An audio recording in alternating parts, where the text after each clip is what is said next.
சினிமாவில் கதைகளுக்கும் பஞ்சமில்லை, திறமையான நடிகர்களுக்கும் பஞ்சமில்லை. சில முன்னணி நடிகர்கள் வருடத்திற்கு 1-2 பாலிசியை கடைபிடிக்கும் நிலையில் பலரும் பலவிதமான கதையோடு பல படங்களை நடித்து முடித்து ரிலீஸ் ஆக வெயிட்டிங்கில் உள்ளனர்.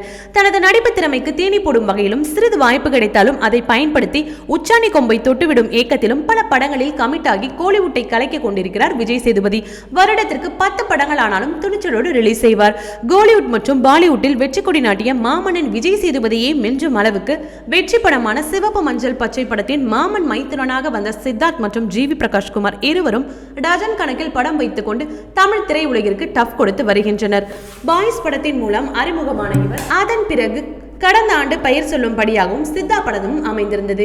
இவர் தொடர்ந்து கமலுடன் இந்தியன் 2, மாதவன் மற்றும் நயன்தாராவுடன் டெஸ்ட் மற்றும் பிற மொழிகளிலும் சேர்த்து 13 படங்களுக்கு மேலாக முடித்து வைத்துள்ளார்.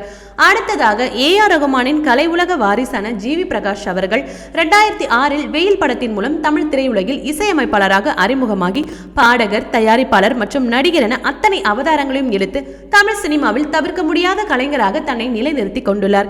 இளம் தலைமுறையினரின் பிளேலிஸ்டில் தவறாது இடம் பிடித்திருக்கும் இந்த மெல்லிசை மன்னன் ஜிவி பிரகாஷ் குமார் தொடர்ந்து முன்னணி நடிகர்களின் Captain Miller, Thangalaan, Mission Chapter 1, Vaadivaasal போன்ற படங்களுக்கு இசையமைத்துள்ளார். மேலும் நடிகராக இவர் இடி முழக்கம், பாட்ஷா என்கிற ஆண்டனி, ராமனின் மோகனம், ஜானகி மந்திரம், 4G போன்ற டஜன் கணக்கில் படங்கள் நடிக்கவும் மற்றும் ரிலீஸுக்கும் காத்து கொண்டிருக்கின்றன. ஓகே வியூவர்ஸ், இது போல சினிமா செய்திகளை நீங்களோடு எனக்குடன் பார்க்க மறக்காம சினி டைம்ஸ் சேனலை சப்ஸ்கிரைப் பண்ணுங்க.